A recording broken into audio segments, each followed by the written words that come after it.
Assalamualaikum warahmatullahi wabarakatuh. Innal hamdalillah nahmaduhu wa nasta'inuhu wa nastaghfiruh wa na'udzu billahi min syururi anfusina wa min sayyiati a'malina may yahdihillahu fala mudhillalah wa may yudlil fala hadiyalah wa asyhadu an la ilaha illallah wahdahu la syarikalah wa asyhadu anna Muhammadan abduhu wa rasuluh. Allahumma salli wa sallim wa barik ala nabiyina Muhammadin wa ala alihi wa ashabihi wa man tabi'ahum bi ihsanin ila yaumiddin, amma ba'du. Alhamdulillah, ma'asyiral muslimin, ma'asyiral ikhwa wal akhwat, para pemerhati Roja TV dan Radio Roja dimanapun antum berada, barakallahu fikum. Kita bersyukur kepada Allah Subhanahu wa ta'ala, di pagi hari yang berbahagia ini kita dipertemukan kembali dalam majelis ilmu yang mulia secara online untuk lanjutan pembahasan kitab yang sangat bermanfaat, kitab Al-Fawaid. Kitab Al-Fawaid buah karya dari Al-Imam Syamsuddin Abu Abdullah Ibnu Qayyim Al-Jauziyah rahimahullah ta'ala, dengan mengambil tartib atau susunan yang disusun oleh Syekh Ali Hasan Al-Halabi hafizahullah ta'ala, yang kemudian diberi judul Fawaidul Fawaid. Jadi kitab ini asalnya adalah berjudul Al-Fawaid saja, buah karya dari Imam Ibnu Qayyim rahimahullah ta'ala. Kemudian nanti susunan dari pembahasan bab-babnya akan disusun oleh Syekh Ali Hasan Al-Halabi rahimahullah ta'ala, yang kemudian diberi judul Fawaidul Fawaid. Nah, sekarang kita akan melangkah di pembahasan fasal yang ketiga, min huquqi at-tauhid, termasuk dari hak-hak tauhid.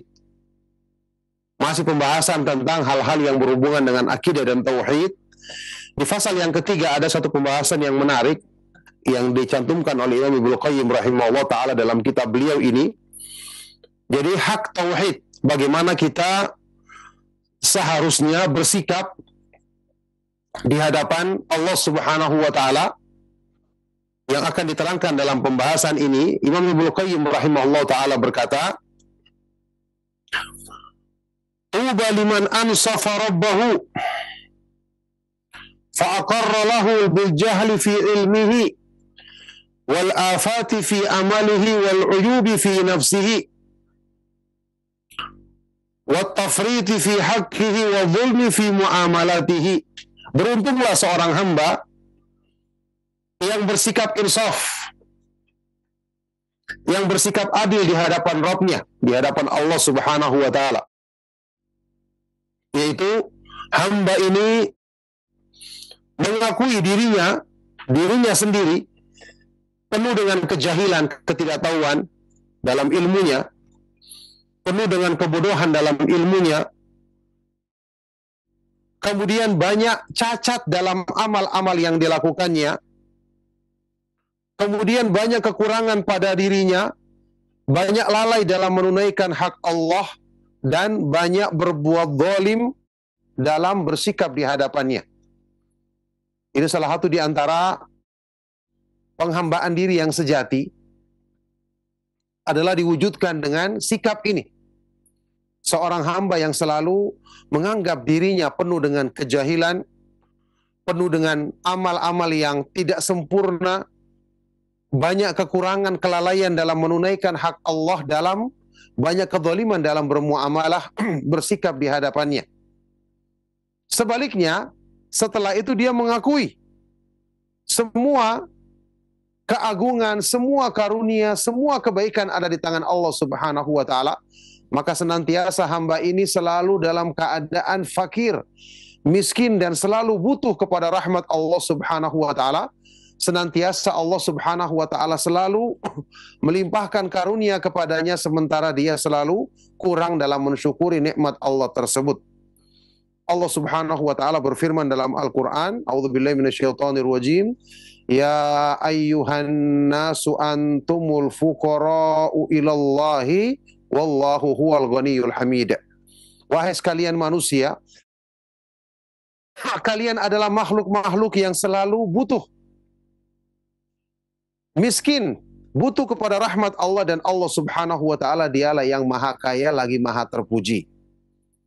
Jamaah sekalian rahimakumullah, ini yang kita pernah ingatkan mungkin di salah satu kajian kita yang lalu tentang rahasia Sayyidul Istighfar. Istighfar yang paling utama, penghulunya istighfar yang merupakan salah satu di antara zikir yang kita dianjurkan membacanya di waktu pagi dan petang. Di situ ada kalimat abu'u laka bi ni'matika alayya wa abu'u bi dzambi. Ya Allah, aku mengakui di hadapanmu atas besarnya limpahan nikmat yang selalu engkau berikan kepadaku, dan aku mengakui dosa-dosaku, yakni kekuranganku dalam mensyukuri nikmat. Kurangnya aku, banyaknya kelalaianku dalam menunaikan hak-hakmu.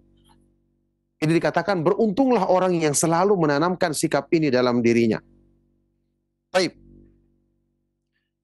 Fa in akhadahu bidunubihi ra'a adlahu wa illam yu'akhidhu biha ra'a fadlahu. Jika hamba ini melihat Allah menghukumnya karena dosa-dosa yang dilakukan hamba ini, maka dia memandang Allah melakukan itu dengan keadilannya, pantas dia mendapatkan hukuman atas dosanya, karena memang dia banyak berbuat dosa. Sebaliknya, ketika dia melihat Allah tidak menghukum dia, karena Allah memaafkannya, Allah tidak menimpakan azab kepada dirinya, dia melihat ini adalah karunia Allah. Jadi semua kebaikan ada di tangannya. Kalau Allah menghukum itu dengan keadilannya, kalau Allah memaafkan dan tidak menghukum, maka itu adalah dengan karunia dan rahmatnya. Masya Allah ya. Inilah pandangan seorang hamba. Wa in amila hasanatan ra'aha min minnatihi wa sadaqatihi alaih. Ketika hamba melihat dirinya melakukan satu kebaikan, beramal soleh, dia mengenal Islam, kenal tauhid, belajar tentang iman, dia rajin menuntut ilmu, dia rajin melakukan amal-amal yang wajib, salat berjamaah misalnya bagi laki-laki, salat di awal waktunya, kemudian dia mengamalkan amalan sunnah. Ketika dia mendapati dirinya berbuat baik, bagaimana pandangannya? Dia melihat kebaikan yang dilakukannya itu adalah karena karunia Allah dan sedekah yang Allah berikan kepadanya. Karena itu semua dengan taufik, dengan kemudahan yang Allah berikan bagi dirinya, bukan karena kehebatan dirinya. Ya, fa in qabilaha faminnatun wa sadaqatun thaniyatun. Dan ketika Allah menerima amal kebaikan yang dilakukan ini oleh hamba ini, maka itu adalah karunia dan sedekah Allah yang kedua lagi bagi dirinya. Semua adalah kebaikannya. Sudah taufik untuk berbuat baik adalah dari Allah, padahal hamba ini kalau dibiarkan dia akan dikuasai oleh syaitan dan hawa nafsunya, itu pasti. Kalau Allah tidak menolong dia. Ya, wa ma taufiqi illa billah. Dan tidak lain taufikku dalam segala kebaikan, tidak lain adalah dengan pertolongan dari Allah Subhanahu wa taala. Wa in raddaha falikauni mithliha la yasluhu an yuwajaha bihi. Kalaupun Allah menolak kebaikan tersebut, tidak menerimanya, karena hal ini dikarenakan kebaikan yang seperti ini tidak pantas untuk dihadapkan kepada Allah Subhanahu wa taala. Maksudnya apa di sini? Jamaah sekalian rahimakumullah, hamba yang beruntung adalah hamba yang selalu merendahkan dirinya kepada Allah, selalu bersangka baik kepada Rabb-Nya, selalu memandang positif apapun yang Allah Subhanahu wa taala berlakukan pada dirinya, pada amal-amal kebaikan yang dilakukannya. Ya, Allah Subhanahu wa taala berfirman dalam hadis qudsi yang terkenal riwayat Imam Bukhari dan Muslim, "Ana 'inda dhanni 'abdi bi." Aku ini sesuai dengan persangkaan pengharapan hambaku kepadaku. Masya Allah, ini hamba yang beruntung. Dia akan selalu bersangka baik kepada Rabb-Nya, dan Allah Subhanahu wa taala akan memperlakukan hamba ini sesuai dengan persangkaannya. Baik. Wa in amila sayyi'atan ra'aha min takhallihi anhu wa khidlanihi lahu wa imsaki ismatihi anhu wa dzalika min adlihi fihi. Kalau hamba ini melihat perbuatan buruk Suatu saat dia mendapati dirinya lalai, akhirnya berbuat maksiat. Dan mungkin ini, ya, di antara kita banyak yang melakukan perbuatan seperti ini. Semoga Allah Subhanahu wa taala menjaga kita dari segala keburukan. Jika dia melihat dirinya melakukan satu keburukan, dia menganggap keburukan itu karena Allah berlepas darinya, tidak memberikan taufik kepadanya, tidak memberikan penjagaan untuk dirinya. Yang ini juga Allah lakukan dengan keadilannya. Ya. Ketika dia melakukan kebaikan, dia tidak menganggap kebaikan itu karena kehebatan dirinya, tapi itu adalah pertolongan dari Allah. Sebaliknya, ketika dia melakukan keburukan, dia yakin ini terjadi karena Allah berlepas darinya, tidak melindungi, tidak menjaganya. Dan itu juga Allah berlakukan pada dirinya dengan keadilannya. Apa yang terjadi kalau ada hamba yang seperti ini keadaannya, seperti ini pemikirannya, seperti ini dia bersikap dengan Rabb-nya, maka dia setiap saat akan selalu berdoa kepada Allah dalam semua keadaan. Berbuat baik, dia berdoa kepada Allah agar ditetapkan baginya sebab-sebab kebaikan. Dan ketika dia berbuat buruk pun, dia akan selalu berdoa kepada Allah agar dijauhkan dari sebab-sebab keburukan. Ya, jadi tidak hamba ini mengatakan, saya cuma sekali terjerumus, saya akan tinggalkan setelah itu. Saya kuat untuk melawan hawa nafsu, melawan tipu daya syaitan. Jangan. Ini tipu daya syaitan yang kedua malah. Kita harus bersandar kepada Allah. Kita harus yakin karena Allah berpaling dari kita. Untuk kemudian kita mohon ampun. Kita segera menghadapkan diri kembali kepadanya, berdoa meminta penjagaan dan perlindungannya. Fayara fi dzalika faqrahu ila rabbih wa dzulmahu fi nafsihi. Maka dalam hal ini dia melihat bagaimana butuhnya dia, sangat bergantungnya dia kepada Rabb-nya, disertai dengan kezaliman yang dia selalu lakukan pada dirinya sendiri. Inilah hamba Allah yang sejati. Ya, disebut sebagai hamba manusia itu karena dia menghambakan diri. Apa artinya menghambakan diri? Merendahkan dirinya, tunduk kepada Allah. Ya, makanya ibadah dari sini diambil kata-kata abdun, hamba. Kata Ibnu Qayyim rahimahullah taala, hakikatnya adalah apa? Ibaratun amma yajma'u kamalal hubbi wa kamalal dhulli lillah. Sesuatu yang menghimpun kesempurnaan cinta dan ketundukan diri yang utuh kepada Allah. Kenapa dia mencintai Allah? Karena dia menyadari sifat-sifat kesempurnaan Allah. Dengan itu dia selalu bersangka baik kepada Allah, memuji Allah dalam semua keadaannya. Kemudian dia selalu menundukkan diri secara utuh kepada Allah karena dia selalu memandang dirinya penuh dengan kekurangan, penuh dengan kelemahan. Inilah yang menjadikan kedudukan seorang hamba benar-benar semakin dia merendahkan dirinya, semakin dia tunduk kepada Allah, semakin dia memiliki pemikiran seperti ini, maka semakin tinggi kedudukannya, semakin mulia derajatnya di sisi Allah Subhanahu wa taala. Baik. Fa'in ghafaraha lahu fabimahdi ihsanihi wajudihi wa karamihi. Maka ketika Allah kemudian mengampuni dosa-dosanya itu, maka itu murni karena kebaikannya, karena kedermawanannya, dan karena sifat pemurahnya. Jadi hamba ini dalam semua keadaan, ya, kalau dia merenungkan apapun yang berlaku bagi dirinya itu semua karena kebaikan-kebaikan yang Allah Subhanahu wa taala limpahkan kepadanya dari berbagai macam kebaikan tersebut. Yang dibutuhkan adalah untuk meyakinkan diri kita akan kebaikan-kebaikan ini, sehingga dengan sikap ini kita bersikap di hadapan Allah Subhanahu wa taala. Inilah sebab yang menjadikan keberuntungan seorang hamba dunia akhirat. Dengan dia memperlakukan seperti ini dalam sikap-sikapnya, maka Allah Subhanahu wa taala akan selalu mudahkan kebaikan bagi dirinya. Ini faedah penting yang ingin disampaikan oleh Imam Ibnu Qayyim rahimahullah taala dalam pembahasan faedah ini.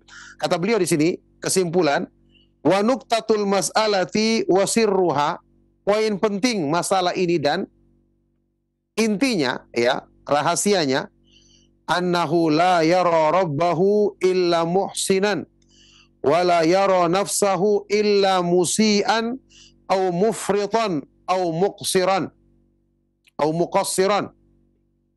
Ya, jadi inti permasalahannya, poin pentingnya di sini adalah hamba ini tidak memandang Robnya kecuali selalu berbuat baik kepada dirinya. Dan dia tidak memandang dirinya sendiri kecuali dirinya selalu berbuat buruk, dirinya selalu mufrid, lalai melampaui batas, dan dirinya selalu taksir, kurang dalam menunaikan hak-hak Allah Subhanahu wa ta'ala. Jadi dengan ini jauh dari sifat sombong. Dia jauh dari sifat bangga terhadap dirinya. Apa kata Rasulullah SAW tentang orang yang sombong? La yadkhulul jannata man kana fi qalbihi mithqalu dzarratin min kibir. Tidak akan masuk ke dalam surga orang yang ada dalam dirinya sebesar biji debu dari kesombongan. Hadis sahih riwayat Imam Muslim. Kagum terhadap diri sendiri. Apa kata Rasulullah SAW dalam hadis yang diriwayatkan, dikeluarkan oleh Imam Al-Baihaqi dalam Syu'abul Iman, dinyatakan hasan oleh Syekh Al-Albani rahimahullah ta'ala. Rasulullah SAW bersabda, laulam tudhnibu la khasyitu alaikum ma huwa a'zamu min dzalika al-ujbu al-ujbu. Kalau kalian tidak berbuat dosa wahai manusia, sungguh aku khawatir kalian ditimpa dengan yang lebih parah, lebih buruk dibandingkan dosa itu sendiri, yaitu al-ujub, kagum terhadap diri sendiri. Kagum terhadap diri sendiri. Orang yang berbuat baik, banyak kebaikannya, ya, kalau kebaikannya tidak menjadikan dia merendahkan diri kepada Allah, maka ini justru mencelakakan bagi dirinya sendiri.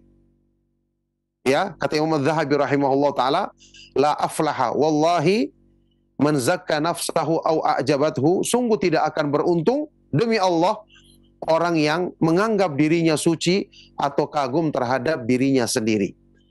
Jadi yang harusnya kita kagumi, yang harusnya kita puji adalah Zat yang maha terpuji, yang semua kebaikan ada di tangannya, Allah Subhanahu wa ta'ala. Adapun manusia, wa kanal insanu zaluman jahula, manusia itu banyak zalimnya, banyak kejahilannya. Kenapa dipuji? Ya, maka orang yang mengenal Allah Subhanahu wa ta'ala, mengetahui sifat-sifat kesempurnaan pada zatnya, sementara dia mengenal dirinya yang penuh dengan kekurangan dan kelemahan, harusnya cara berpandangnya adalah seperti ini.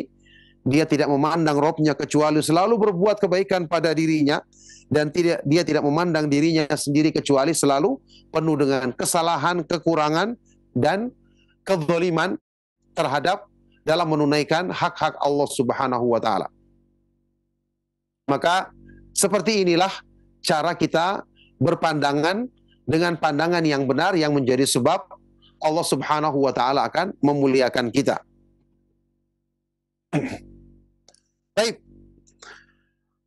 Fayara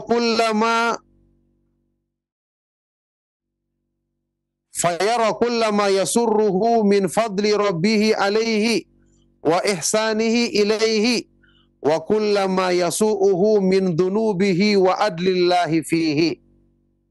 Maka hamba ini memandang, ya, segala sesuatu yang disenanginya, semua nikmat yang didapatkannya, maka ini adalah karunia Allah dan kebaikan-kebaikan yang dilimpahkan Allah kepadanya. Ya. Sedangkan segala sesuatu yang tidak disukainya, maka dia memandang ini karena dosanya dan keadilan Allah Subhanahu wa ta'ala pada dirinya.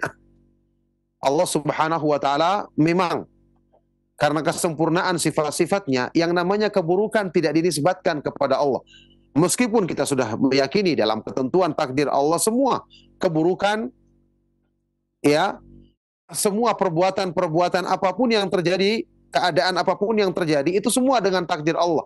Tapi penisbatan keburukan tidak boleh dinisbatkan kepada Allah. Rasulullah SAW menyebutkan dalam doa beliau, wal khairu kulluhu fi yadaika wa syarru laisa ilaik. Laisa ilaika. Ya Allah, semua kebaikan-kebaikan itu ada di tanganmu, dan keburukan itu tidak dinisbatkan kepadamu. Ini menggambarkan tentang bagaimana seorang hamba harusnya dalam memandang dan bersikap di hadapan Allah Subhanahu wa taala. Kata Ibnu Qayyim rahimahullah taala selanjutnya, fal muhibbun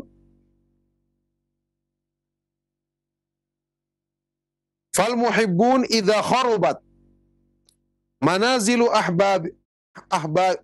ahibbaihim idza kharubat manazilu ahibbaihim qalu sukyan li sukaniha. Maka orang-orang yang mencintai, ya, orang-orang yang mencintai orang lain, mencintai orang-orang yang mencintai kekasih mereka, kalau terjadi misalnya kharubat manazilu ahibbaihim, rumah-rumah tempat tinggal orang-orang yang dicintainya rusak atau roboh, mereka akan mengatakan sukyan li sukaniha, ya, mengucapkan hiburan, memberikan pertolongan, mengucapkan kata-kata yang indah untuk penghuni rumah yang rusak tersebut. Ya, memperlakukan mereka dengan baik. Wa kadzalikal muhibbu idza atat alaihi al-a'wamu tahta turabi dzakara hina izin husna ta'atihi lahu fid dunya wa tawaddudahu ilaihi wa tajaddud rahmatihi wa sukiyahu liman kana sakinan fi tilkal ajsamil baliyati. Maka demikian pula orang yang mencintai Allah, jika dia telah mengalami masa-masa berada di dalam kuburan, masa-masa berada di dalam kuburan, dia akan mengingat ketika itu bagaimana dia mengamalkan ketaatan kepada Allah di dunia, bagaimana dia berusaha mencari sebab-sebab kecintaan Allah, bagaimana senantiasa turun limpahan rahmat Allah kepada dirinya dan pertolongannya, ya, bagi orang yang, bagi siapa yang tinggal di dalam tubuh yang telah rusak tersebut. Yakni Allah Subhanahu wa taala akan menolong dia sampai pun ketika jasadnya telah rusak, maka rohnya akan mendapatkan kenikmatan, akan selalu mendapatkan rahmat, limpahan kebaikan dari sisi Allah Subhanahu wa taala ketika dia telah berada di dalam kuburannya.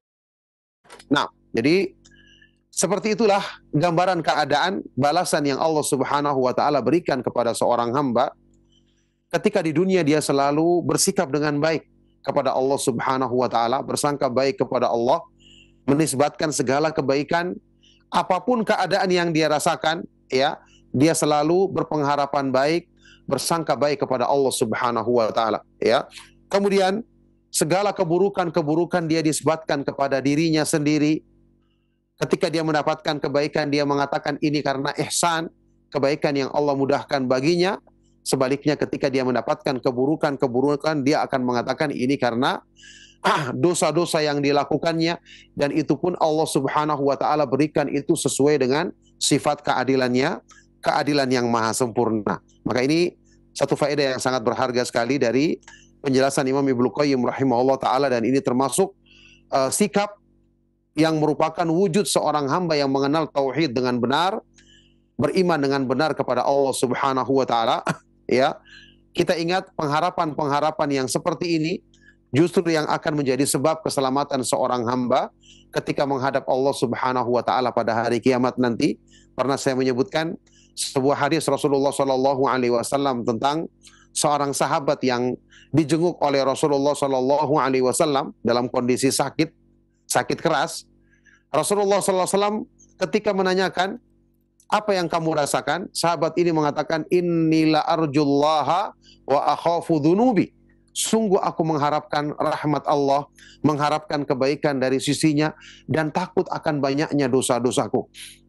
Ketika mendengarkan ini, Rasulullah sallallahu alaihi wasallam bersabda, la yajtami'ani fi qalbi rajulin fi mithli hadzal mautin illa a'tahu Allahu ma yarju wa aminahu mimma yakhaf. Tidaklah berkumpul dua sifat ini pada diri seorang hamba kecuali Allah akan berikan apa yang diharapkannya serta Allah akan amankan dia, selamatkan dia dari apa yang ditakutkannya. Oleh karena itu, sikap-sikap seperti ini merupakan buah dari iman, buah daripada tauhid yang harus kita selalu tumbuhkan pada diri kita agar kita senantiasa mendapatkan sebab-sebab keselamatan dan penjagaan dari Allah Subhanahu wa taala di dunia, di alam kubur maupun ketika terjadinya hari kiamat nanti. Maka